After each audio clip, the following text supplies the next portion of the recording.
The Caribbean sun beats down like a hammer on iron. 200 men crammed onto a wooden deck no bigger than a barn. The smell of tar, sweat, and rotting fish hangs so thick you could cut it with a knife.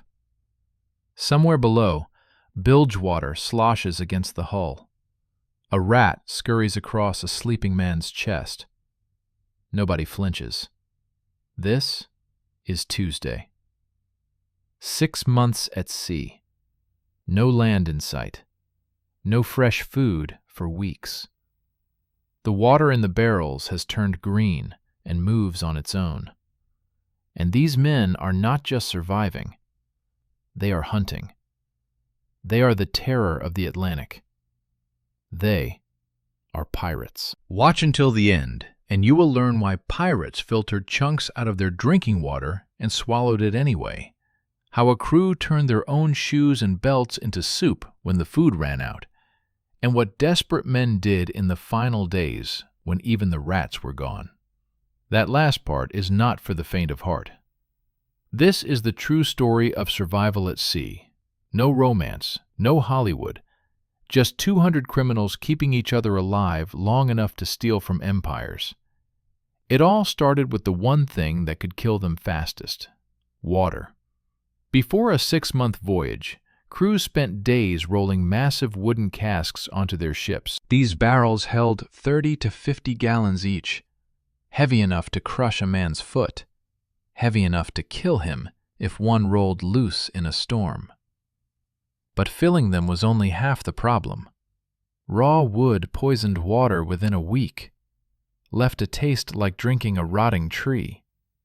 So pirates lined each barrel with pitch or charcoal, sealed them tight, prayed the seams would hold. One man needed 1 gallon per day just to survive. Multiply that by 80 men. Multiply again by 180 days. 14,000 gallons. Every drop hauled aboard by hand. Every drop guarded like gold. 2 weeks out of port, the water started changing. First came the smell, sweet and sour at once. Then the color shifted, yellow to brown to green. By week 3, a thick film floated on top. Disturbed the surface, and the whole barrel seemed to breathe. Algae bloomed in the darkness, feeding on whatever nutrients seeped through the wood. Did crews dump it? They could not afford to. They strained it through cloth, watched the green chunks collect on the fabric. Then they drank what passed through. Warm, slimy, tasting of rot and desperation. The cloth caught the chunks. The chunks. Men ate their meals knowing their water was alive. Captains rationed from day 1. 1 quart per man, maybe 2 if the voyage went well. Armed guards stood watch over the water barrels around the clock. A man caught stealing extra water faced the lash, or worse. The ocean stretched endless in every direction, blue water to every horizon, and not a drop they could drink. Seawater killed faster than thirst. The salt burned through a man's system, pulled moisture from his organs, drove him mad with hallucinations before his heart finally stopped. Men who broke and drank from the sea died screaming. When the barrels ran low, desperation bred invention. The clever ones built stills, boiled seawater in covered pots, caught the steam, let it drip into containers. Pure water, salt left behind. But the process crawled, 1 gallon per hour if lucky, and every hour burned precious firewood needed for cooking. Distillation was a last resort, a gamble against time. Rain became holy. When clouds gathered on the horizon, crews scrambled into action.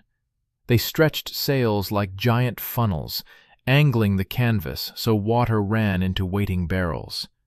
A good storm could fill hundreds of gallons in hours. Men stood on deck with mouths open, catching drops on their tongues, laughing like children. Then the clouds passed, the sun returned, and the rationing began again. At dawn, moisture settled on every surface. Condensation beaded on sails, on railings, on the deck itself. Crews crawled across the ship with cloths, wiping every inch, wringing the fabric into containers. A cup here, a cup there, barely enough to wet parched throats. But in the final days before landfall, men killed for less. When thirst became unbearable, some crews turned to lead musket balls. They sucked on the metal like hard candy. The lead stimulated saliva, tricked the brain into believing moisture existed where there was none. A temporary relief, a slow poison. Lead accumulated in the blood, in the brain. Men who survived long voyages sometimes emerged changed. Memory gone, reason shattered. The mad pirate captain raving on his quarterdeck may have simply been a man who sucked too many musket balls to stay sane. But water was only half the battle. A crew could find rain, could build a still, could make it to port with days to spare. Food was different. Food rotted. Food ran out. And when it did, the real horror began. The staple of every voyage was hardtack, flour and water, nothing else. Baked until every trace of moisture vanished. What emerged was not bread. It was a brick. Sailors joked that hardtack could stop a musket ball.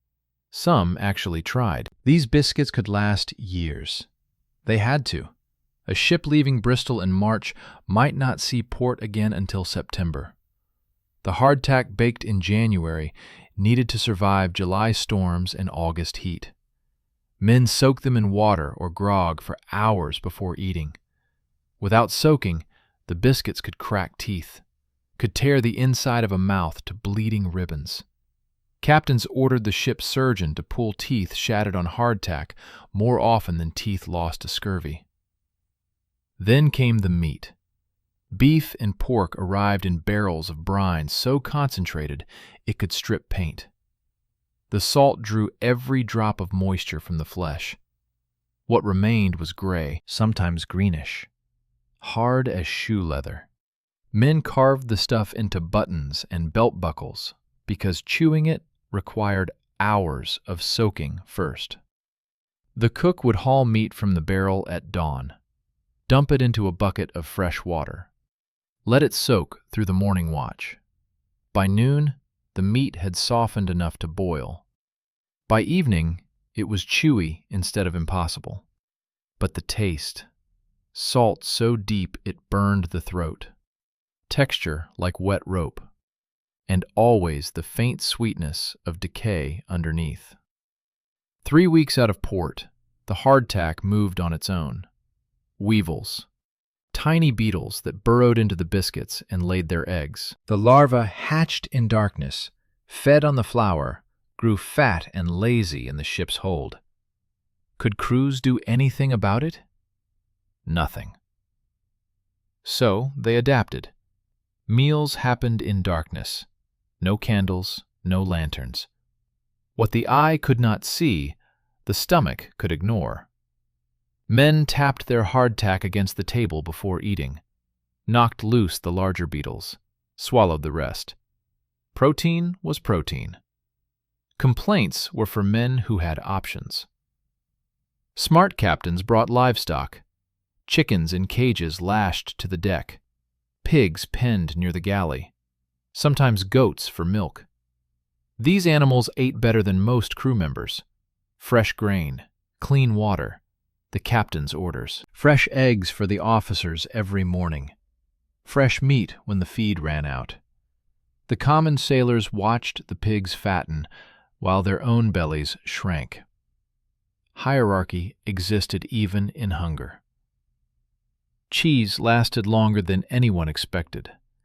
Great wheels coated in wax, sealed against air and rot. The wax cracked over months. The cheese hardened to stone. By voyage end, men shaved it with knives like whittling wood. But the fat kept them strong.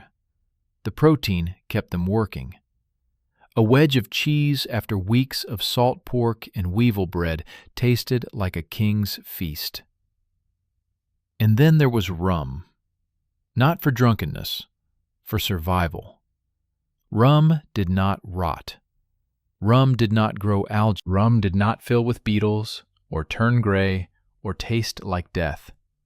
Mixed with water, rum became grog. The alcohol killed some of the living things swimming in 2-month-old barrel water, masked the taste of rot, made the green slime bearable. Pirates drank grog because grog was safer than water. Sobriety was a luxury for men on land. Keeping food edible for 6 months in tropical heat required dark arts. Salt came first. Crews packed raw meat in layers of crystals so thick the flesh disappeared. The salt pulled moisture like a sponge pulls water. Left behind, something too dry for bacteria to eat. Smoking came next. Fish and beef hung over smoldering fires for days. The smoke penetrated the flesh, dried the surface to leather, sealed everything beneath. Smoked meat could last months, could be eaten without cooking, could mean the difference between reaching port and dying at sea. Vinegar preserved what salt and smoke could not. Cabbage became sauerkraut. Onions floated in brine. Anything from the ground could be pickled and stored. The sourness cut through months of salt and grease. The vitamin C prevented scurvy. Men who ate sauerkraut kept their teeth. Men who did not watched their gums bleed and their teeth fall into their soup. Some crews hung salted meat in the rigging. The constant sea breeze kept the flesh dry. Natural preservation through endless wind. The seabirds learned quickly. Gulls descended the moment guards turned their backs, tore chunks from hanging provisions. Crews posted watches on their own food, shot birds that came too close, then ate the birds. Cooking anything at sea was gambling with death. Wooden ships burned. One spark in the wrong place and the entire vessel became a torch. Men drowned miles from land or burned alive watching the horizon. No middle ground.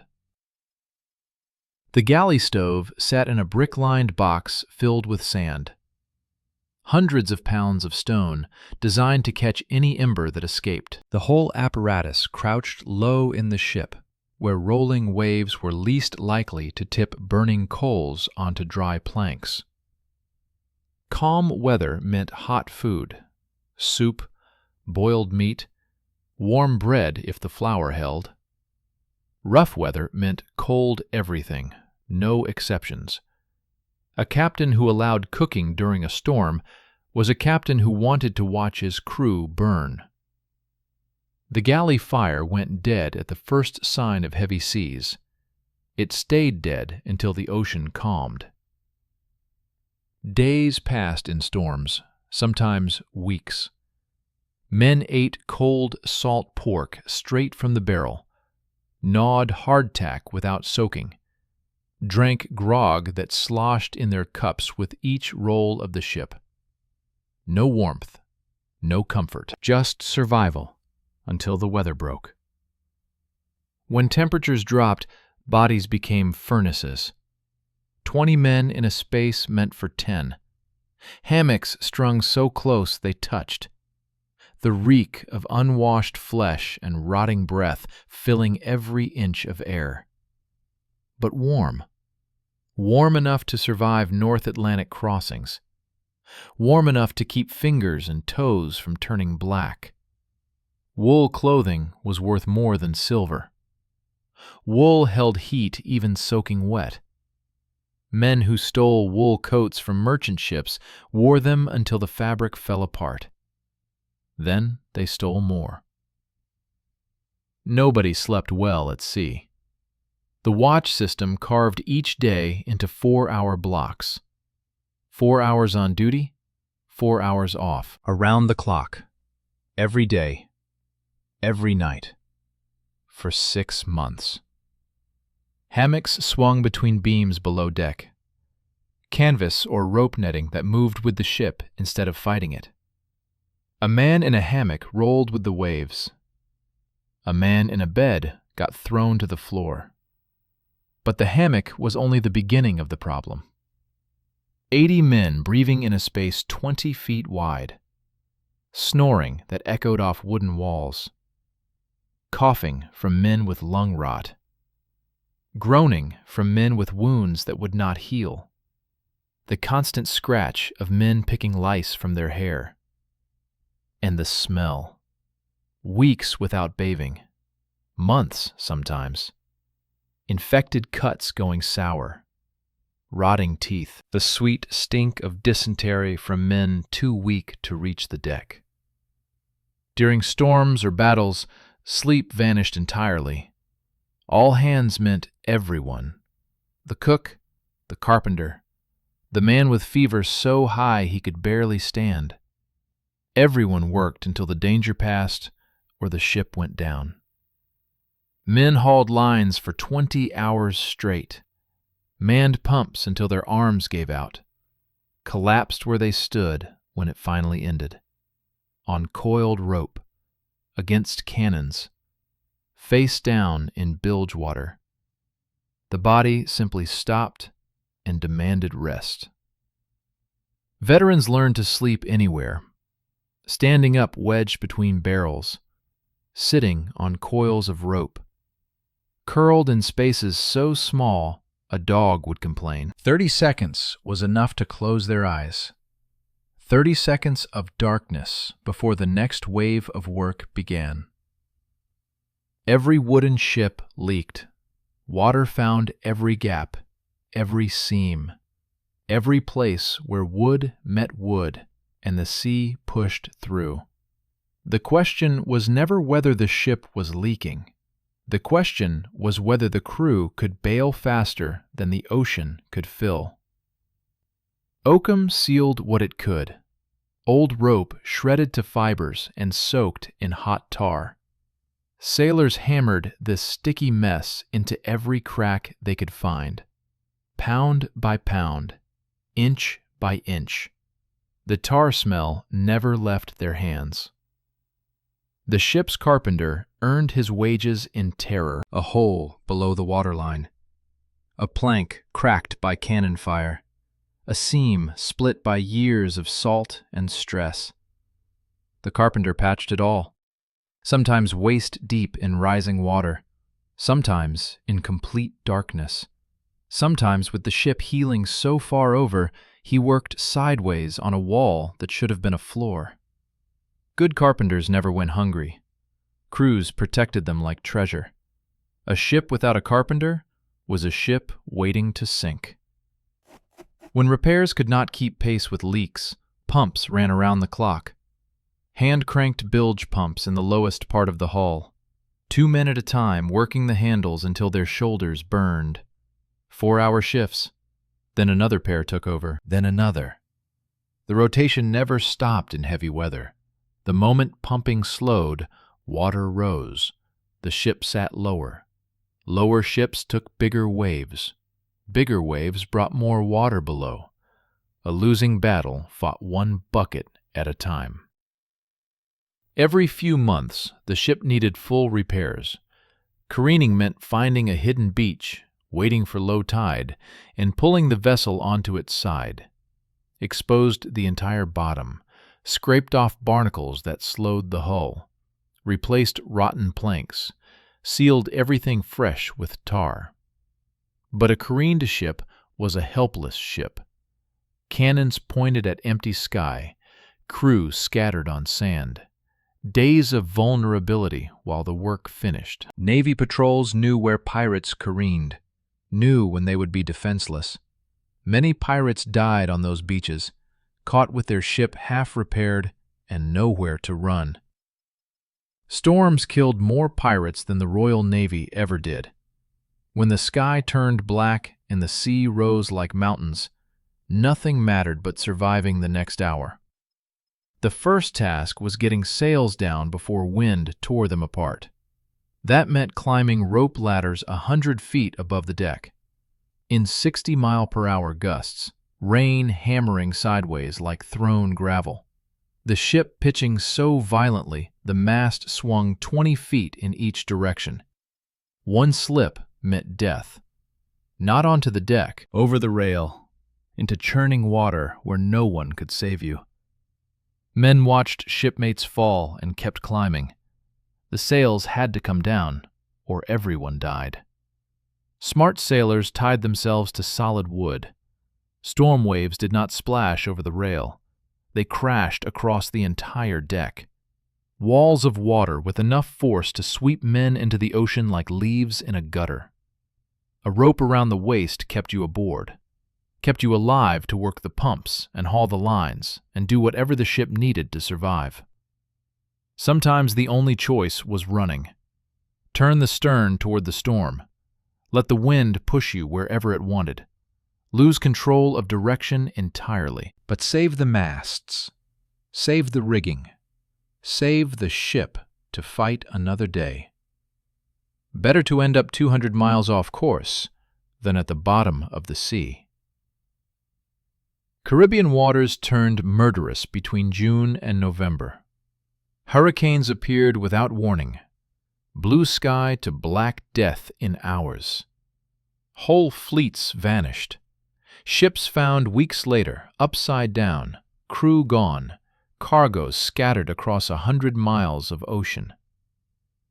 The pirates who survived hurricane season were the ones who feared it most, who watched the clouds, who ran at the first sign of trouble, who understood that no treasure was worth drowning for. When the food ran out, everything changed. Every man became a fisherman. Lines dropped over every rail, hooks baited with anything that might attract something edible. Hours of waiting, days sometimes. Open ocean was a desert. Fish lived near coasts, near reefs, near places ships could not reach. A crew could fish for a week and catch nothing but empty water. Birds became prey. Any gull stupid enough to land on the rigging died before its feet touched wood.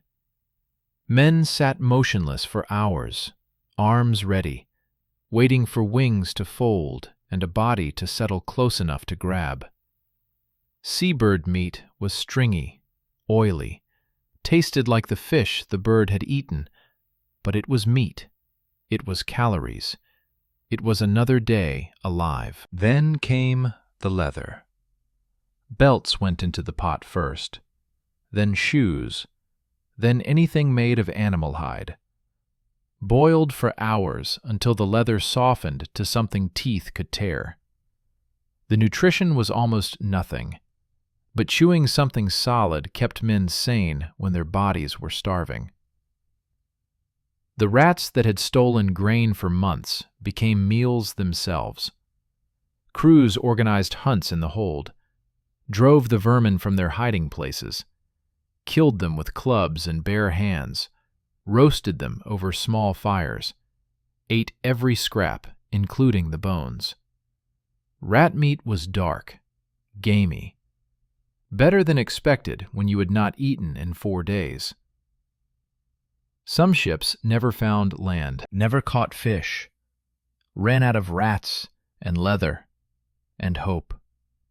In those final days, documented in court records and survivor testimony, crews drew lots.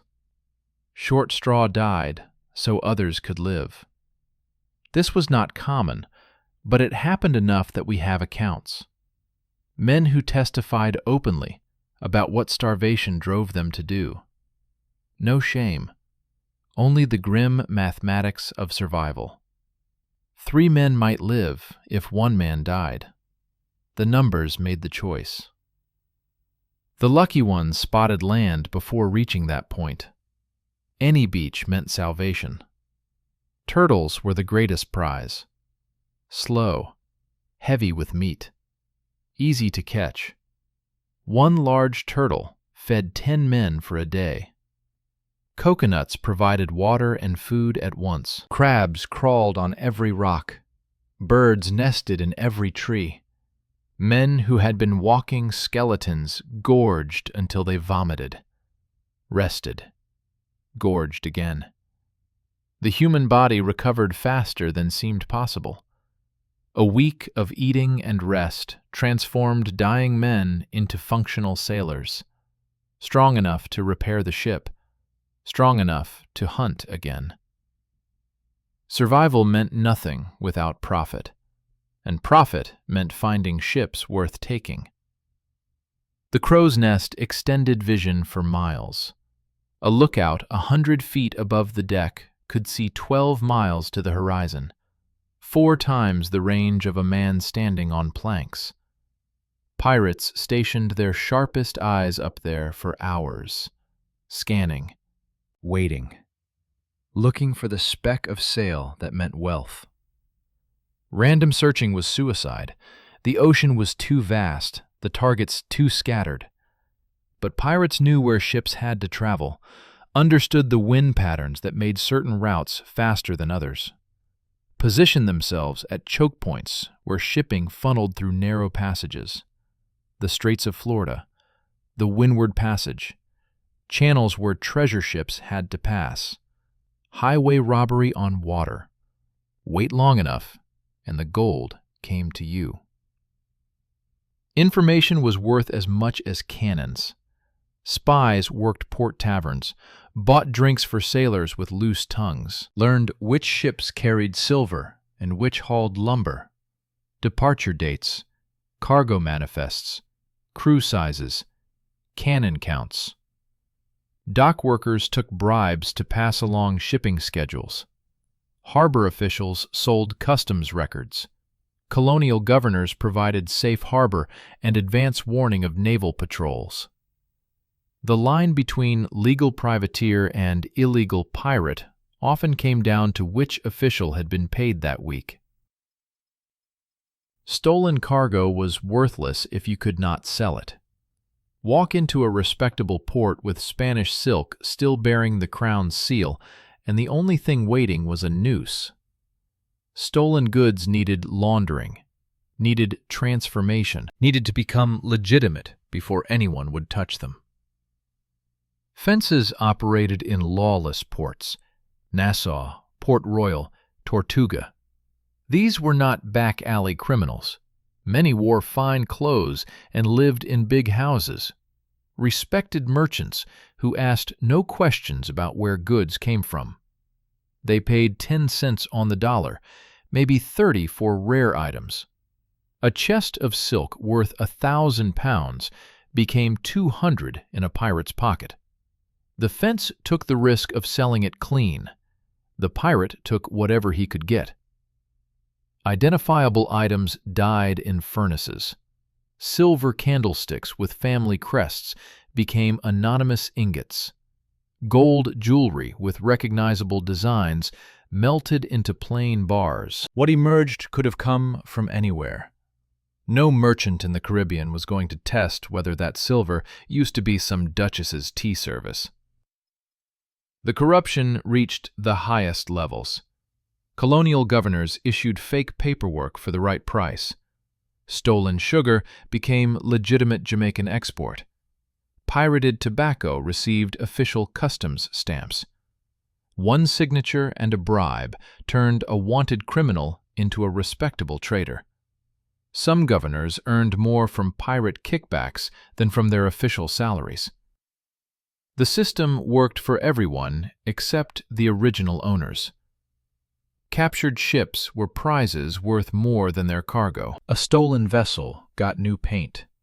A different name. Forged registration. Within weeks, a Spanish merchant ship sailed as a Dutch trader.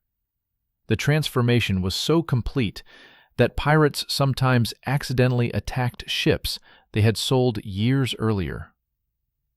Written contracts governed everything. Articles spelled out each man's share before the voyage began. Captains received 2 portions. Quartermasters got 1.5.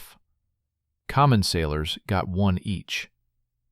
Injury compensation was fixed in advance. Right arm lost to battle meant 600 pieces of 8. Left leg meant 400. These were not suggestions. They were binding agreements enforced by armed men who took fairness seriously. Pirates ran businesses, violent, illegal businesses, but businesses with rules and structure and accountability. This was the reality of pirate life. Green water filtered through rags. Meat so old it could be carved into buttons. Biscuits crawling with beetles eaten in the dark. 4 hours of sleep in a hammock soaked with the smell of 80 unwashed men. Pumping bilge water for 16 hours straight. Tying yourself to the mast so waves would not sweep you to your death. And through all of it, these men built empires that terrified nations. Captured ships laden with treasure, made governors beg and kings send fleets. They survived what should have killed them, then went back for more. That is the true story of survival at sea. Hit the like button if you finally understand what the Golden Age of Piracy actually smelled like. Write in the comments which part would have broken you first. The weevil biscuits eaten in darkness, the green water with chunks, or the moment someone suggested boiling your shoes for dinner. And subscribe to Tales of High Seas. Otherwise, the ghost of a starving pirate will haunt your pantry. He will open your cupboards at 3 in the morning, stare at all that food, and weep spectral tears until the crackers get soggy. You do not want soggy crackers. Subscribe. The ghost is watching.